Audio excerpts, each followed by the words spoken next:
Mas o que a gente faz preventivamente para que esse alto executivo não faça uma coisa errada na empresa? Muito bom. Tone from the top. É envolvimento da auto-administração e treinamento. Sempre que você faz na implementação de um programa de compliance, ou no refresh de um programa de compliance, você faz um treinamento que começa com a auto-administração, C-level. E geralmente nós pedimos que a introdução do treinamento seja feita pelo CEO.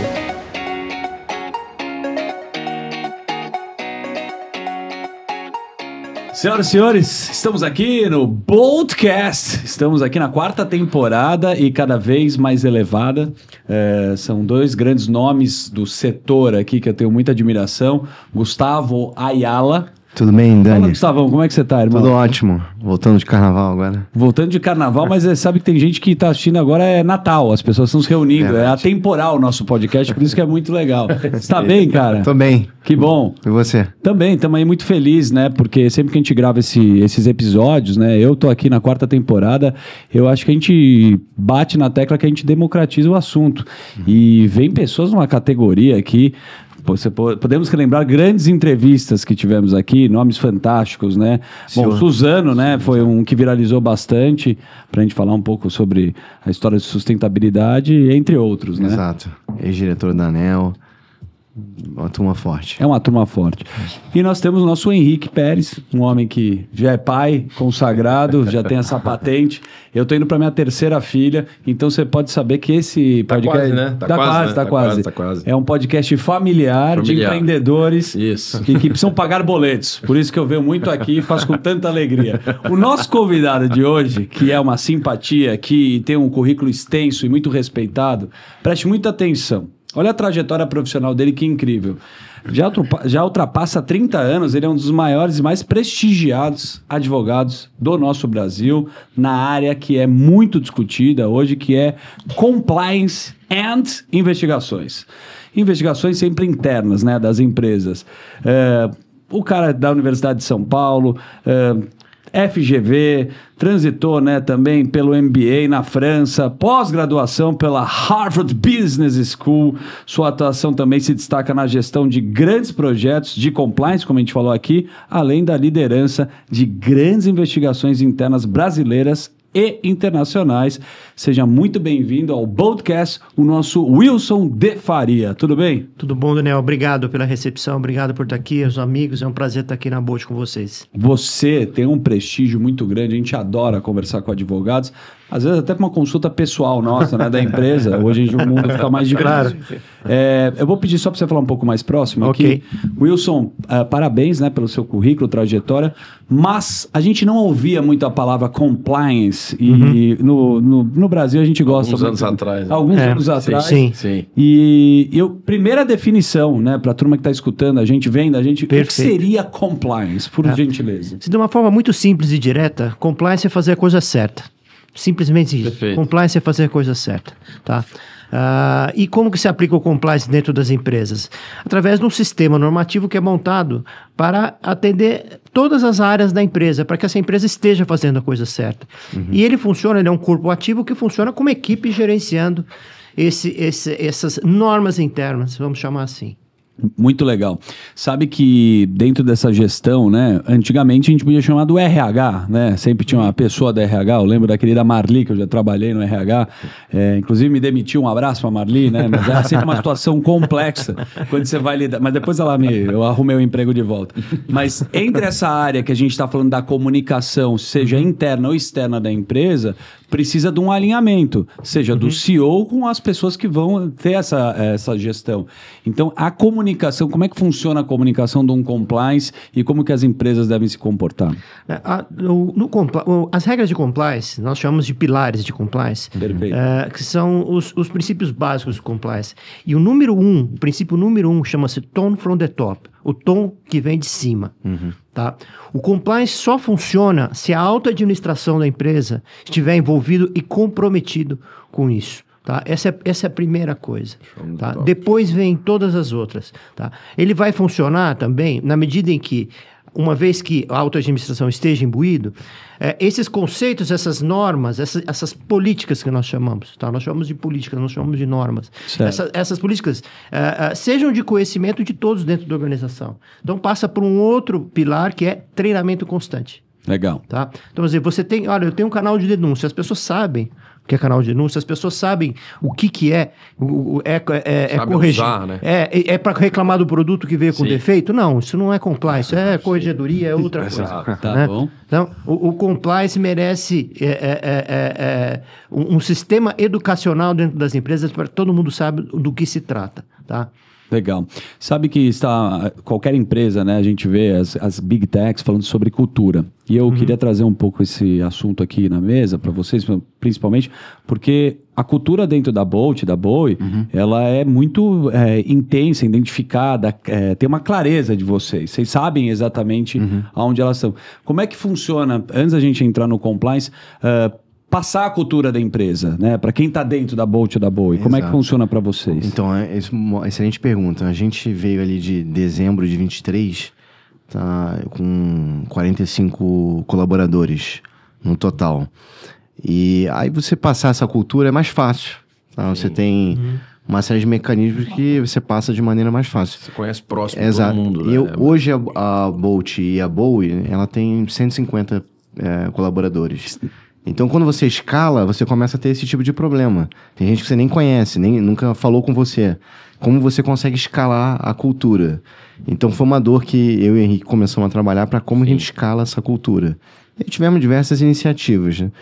Mas essa dor, a gente, lendo ali no jornal, a gente viu grandes corporações passando por esses mesmos problemas, até altos executivos, né? Por exemplo, o caso aí do Itaú, que está uma investigação, né, do CMO, do CFO.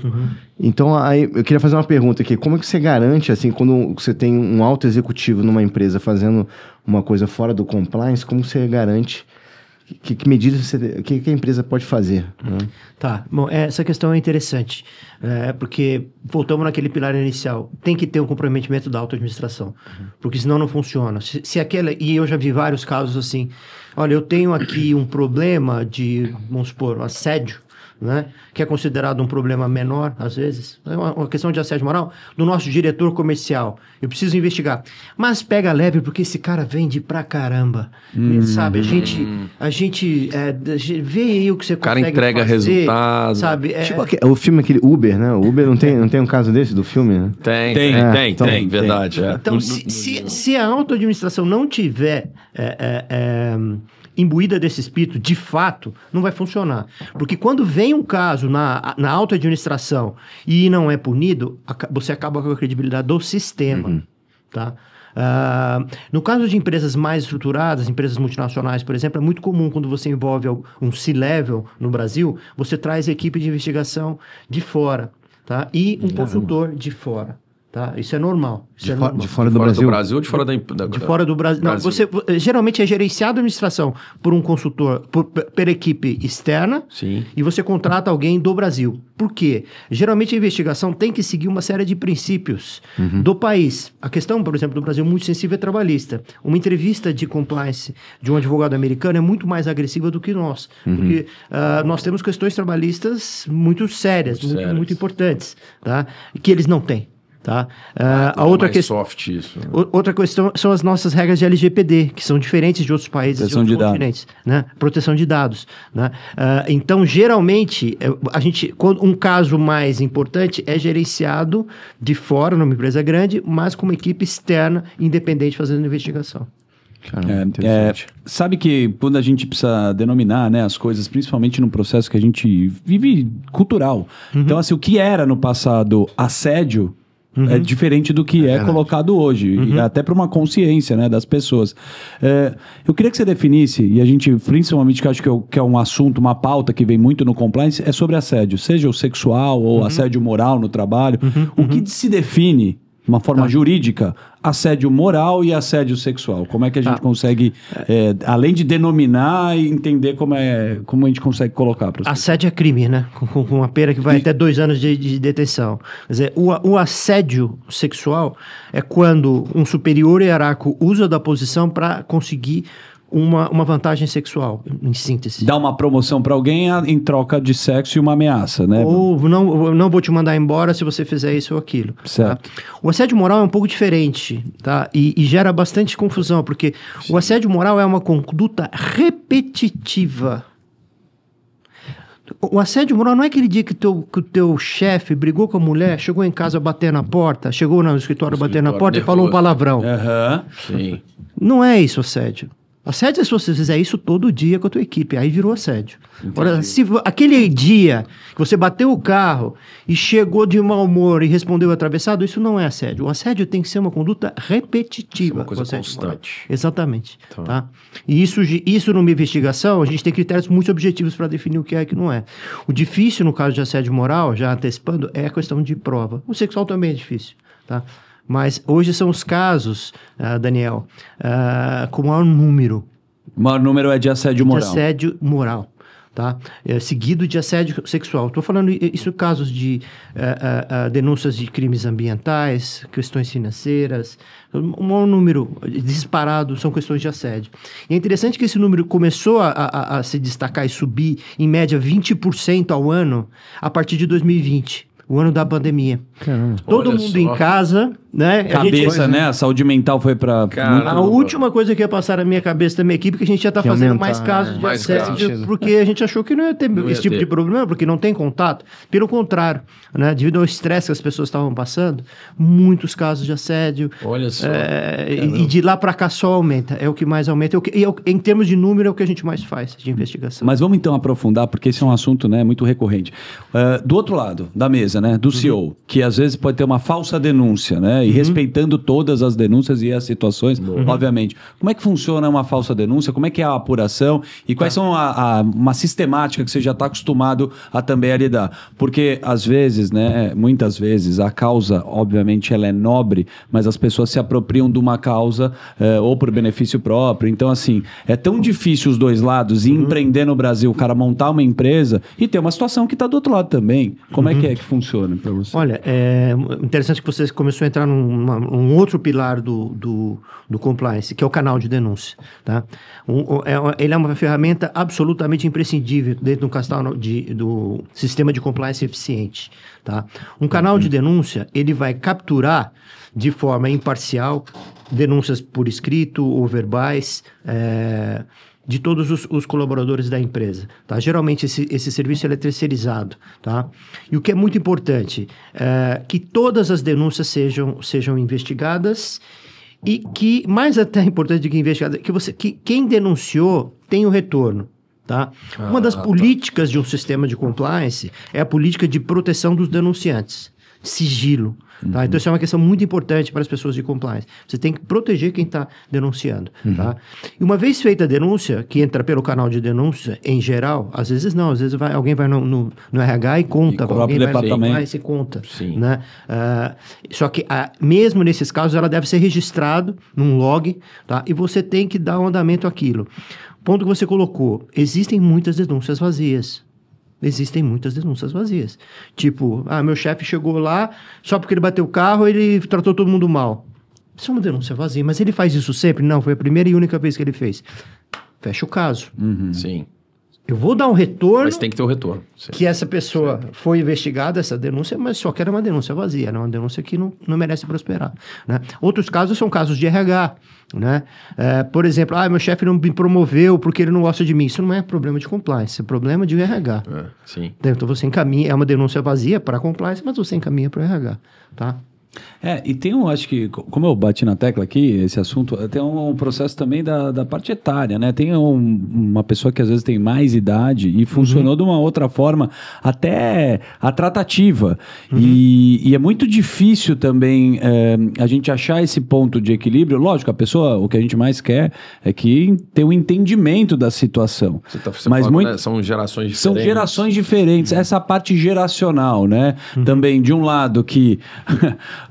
você vê que é inoportuno, que fala uma coisa que é uma brincadeira, que era uma prática que era feita antigamente, e também uma geração nova que aceita pouco. Então, existe para você um conflito geracional também? O que é assédio? A gente sabe o que é, e é unânime aqui se todo mundo falar. Sim. A gente não vai nem discutir, principalmente um sexual. Mas a tratativa verbal ou a fala é uma complicação para achar esse ponto de equilíbrio? Muito grande. É uma complicação muito grande. Especialmente, hoje qualquer empresa mais estruturada tem compliance, mas às vezes o compliance não é muito efetivo. Então, às vezes nós somos contratados para fazer um risk assessment e para botar o negócio para funcionar. Lógico. Né? Aí você faz um treinamento, etc, e de repente começa a aparecer um monte de denúncia. De uma hora para outra, é normal. Começa a brotar denúncia. Um monte de coisa.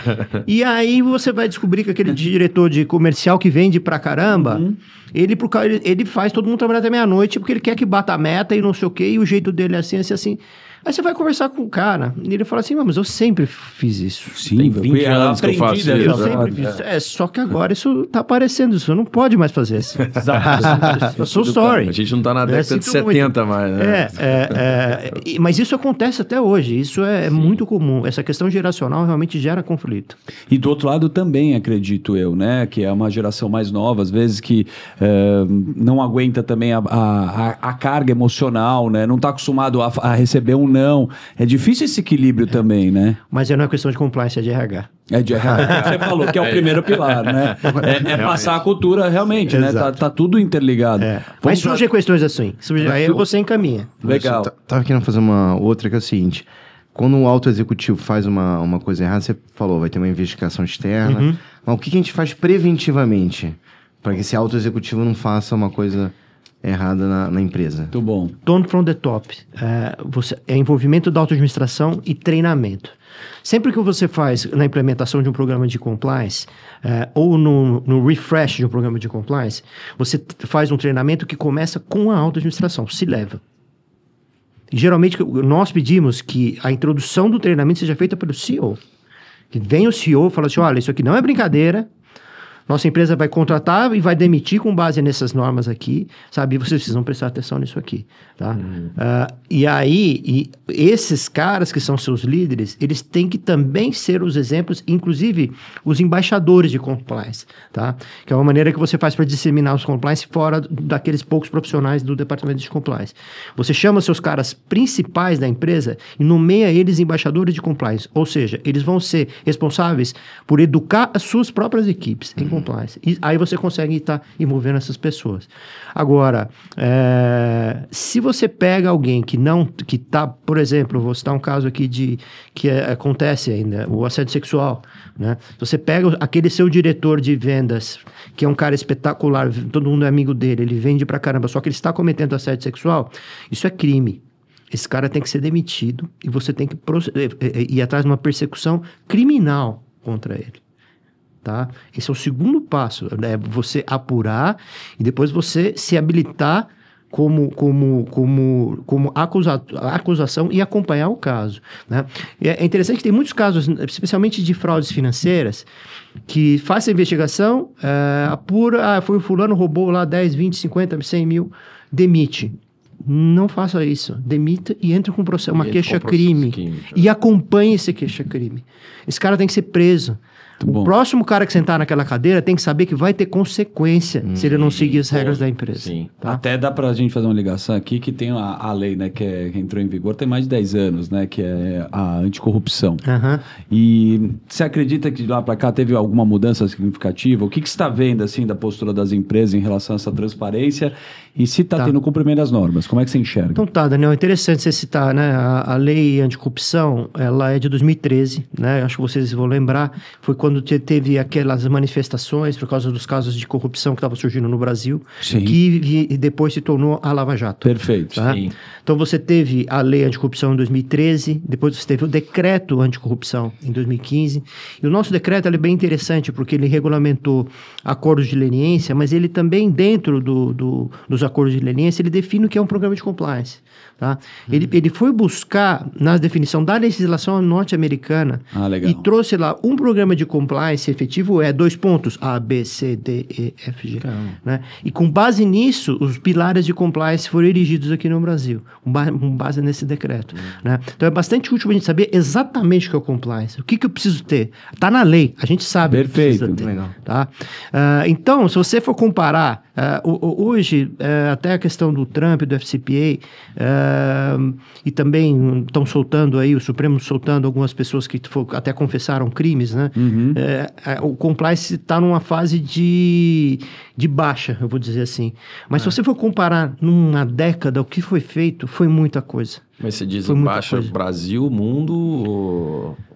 Eu acho que no Brasil, no Brasil com certeza, mas no mundo também, porque o Trump, agora em fevereiro, ele suspendeu a aplicação do FCPA. Sim. O FCPA é o Foreign Corrupt Practices Act, é o Acto de Práticas de Corrupção Estrangeiras, que proibia as empresas norte-americanas e indivíduos norte-americanos de fazerem atos de corrupção fora dos Estados Unidos.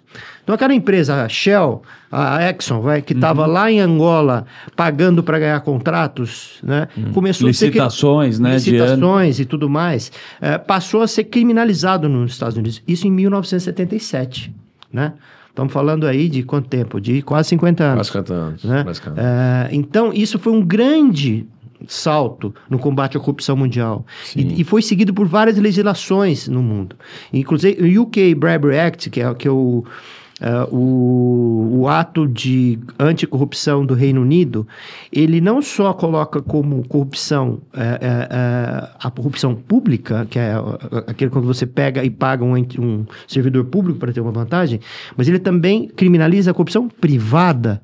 Quer dizer, você chega lá, peraí, compra aqui a minha eletricidade, que eu te dou um carro, te dou uma graninha, etc. Isso também é crime no Reino Unido, né? E ele veio... No setor privado. No setor privado. Né? No Brasil nós não estamos lá ainda.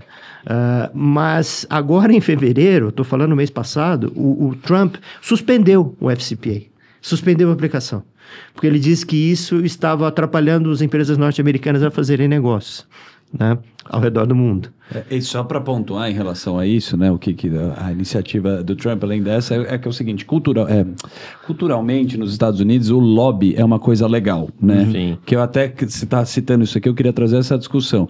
Ou seja, se eu tenho uma empresa de ar-condicionado e eu ligo para um amigo que trabalha em Brasília e falo, eu queria colocar ar-condicionado aqui.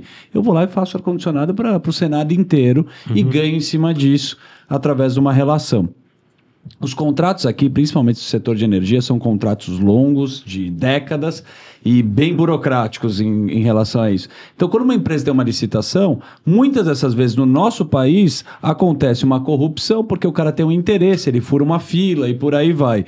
Nos Estados Unidos isso é definido através de negócios, como business. É assim a defesa deles e até tem um buraco, como a gente está vendo quando o Trump vai falar. Como é que funciona lobby na tua visão dentro do país e por que você acha que ele vai, a gente não consegue executar aqui? Olha, eu sou super favorável ao lobby. Eu acho que é uma pena que nós não tenhamos uma regulação responsável aqui no Brasil, porque é uma hipocrisia, né? De fato. Assim, é uma hipocrisia. Nós mesmos, advogados, quantas vezes nós vamos lá tentar mudar alguma lei para beneficiar um grupo econômico de clientes nossos? Isso não tem nada de legal. Sim. É o cidadão manifestando seu interesse econômico. Perfeito. O business é feito assim, né? O negócio é assim, né? Você juntam pessoas, tem um intermediário, né? Mas de uma forma legal. Quer dizer, nos Estados Unidos isso é legal, funciona, é um business, a indústria do lobby é um business. Eles são muito bem remunerados lá, inclusive. São bem remunerados, né? E funciona. Agora, tem sujeira em todo lugar, né? Sim. Perfeito. Né? Mas acho que o que ajuda nos Estados Unidos é o recall, né? O político lá, ele depois de um tempo, ele vai ser avaliado pelo que ele fez. E dentro do negócio o cara quer construir um estádio e colocou uma empresa privada, aquilo é tudo aberto e as pessoas sabem como é que funciona. Aqui não, é tudo fechado e o cara ganha a bola de todos os lados, né? Por isso que fica mais complexo, né? É difícil. Mas você pensou, falando do Trump, é uma coisa que eu não sabia, que é o FCPA aí que você falou. Exato. Ele abriu, o Trump, segundo o que a gente observa dele, né, é um cara que gosta de fazer muito barulho, né? Ele gosta, dentro de uma negociação, ele gosta de jogar lá pro alto e depois ele vai e tenta o meio termo, entre as taxas e isso. Como é que você acha que a gente vai caminhar num governo que a gente tem um governo que estava mais pro progressista e agora tem essas essas iniciativas no mundo? Você acha que vai piorar ou melhorar a tal história do compliance? Eu trago isso porque uma das maiores discussões nos Estados Unidos com as grandes empresas é em relação à cultura woke, que no passado tem até o greenwashing, que você parece que é bonito e no final você não entrega. A ideia, né, ela é muito bacana e todo mundo concorda, mas a entrega, ela é controversa. Por isso que empresas enormes, a gente está vendo Harley Davidson, a própria Target, Budweiser, foram para o outro caminho. E é uma discussão também, porque acho que o compliance faz parte dentro da empresa, da parte humana, que você quer defender as pessoas. Como que você vê essa guerra cultural? Como é que você enxerga isso, doutor? Olha, eu não sei dizer se é uma guerra cultural. O que eu sei dizer é que é uma pena o que está acontecendo. Porque, como eu estou falando, nós temos um sistema, o sistema norte-americano que foi construído, essa lei é de 77, mas ela foi construída desde o final da guerra, sabe? Evoluiu para uma legislação na década de 70, mas desde o final da guerra. E aí, já no governo Biden, havia o DOJ, o Department of Justice dos Estados Unidos, que é responsável por iniciar grandes investigações, né? E muitas investigações que são iniciadas lá acabam aqui. Por exemplo, da Embraer. A Embraer é uma investigação aqui que foi iniciada lá. Por exemplo, da Eletrobras. Eu participei dessa investigação aqui no Brasil, mas ela foi iniciada lá. Olha só, a Petrobras também foi iniciada lá, né? De uns anos para cá, já no governo Biden, caiu muito o número de investigações iniciadas pelo DOJ. Quer dizer, e agora mais ainda. Coincidência ou não no Brasil, a gente teve aqui um movimento pendular, vamos chamar assim, do Supremo. Eu não vou fazer juízo de valor aqui, né? Mas a gente estava num momento de muita repressão, de muita encarceramento fácil, vamos dizer assim. E agora a gente partiu para o outro oposto. Para o oposto. O desencarceramento. Total. Aqui, a gente está 880 aqui, né? Então, assim, respondendo, eu não sei se é uma questão cultural ou temporal, mas eu acho que é uma pena, porque mesmo no Brasil, tanto que se construiu em cima disso, e agora a gente está num movimento meio de pausa. Né? E a própria Lava Jato, né, que você citou aqui, que teve tantos compliance, né? A gente viu a maioria dos réus confessos estão soltos, né? Me lembro nessa época de Lava Jato, tava numa reunião, aí alguém falou assim, tem um esquema, aí veio um cara de compliance falando, não pode falar mais essa palavra. Qual é o termo certo para falar esquema? Tem um negócio obscuro. Agora, nessa linha, essa e a área de inteligência artificial, qual o impacto, o que a gente pode usar inteligência artificial para garantir o compliance? Tá, onde se usa mais tecnologia são investigações internas, tá? Especialmente grandes investigações, né? Eu participo com frequência de investigações de porte. Investigações de porte, você de repente pode estar investigando 80 pessoas ao mesmo tempo dentro de uma empresa. Caramba! Tá? Sim. E essa investigação, a base... formação de quadrilha não, essa é boa, cara. Primeiro, por exemplo, a Eletrobras, a investigação que nós fizemos, né? Eletrobras. Nós fizemos a investigação da Vale na queda de Brumadinho, aí com o time de defesa da Vale. Fizemos a investigação das lojas americanas, apoiando o Bradesco. Esse tipo de investigação são as grandes investigações. E nesse caso, o primeiro momento de uma investigação desse caso é o freeze de dados. Ou seja, você manda um comunicado geral dizendo, olha, não apague nada. Ninguém pode mexer em nada. Ninguém pode mexer em nada, sabe? Não apague nada. E o segundo momento é a coleta desses dados. E aí começa a entrar a tecnologia, tá? Porque você está falando num volume de dados enorme. Pensa só nos todos os arquivos que você tem, em todos os seus computadores, seu celular, todas as suas conversas no Teams, suas conversas no WhatsApp, tudo isso vai ser coletado. E aí você multiplica... Seu inbox no Instagram, tudo que você fez. Instagram. Vê um filme na cabeça desse que você falar, cara. Regra dos reis. E é isso que eu faço. Eu faço exatamente isso. Né? Você tem um volume de dados enorme. E a gente, desde que começaram-se essas grandes investigações, que foi na época da Lava Jato, nós começamos a usar ferramentas de tecnologia para processar essas informações. E agora, mais recentemente, você tem a inteligência artificial ajudando na seleção dessas informações. Né? Porque antigamente você procurava simplesmente palavras, por exemplo, o esquema. Vou pegar tua... Palavra-chave. Esquema, propina, amigo... e 50 palavras-chave, né? E eu ia pesquisar em todas as suas coisas, tá? Com inteligência artificial eu faço mais, porque eu consigo ver uma tendência. Ele fala assim, ele não usa esquema, mas ele usa jogo.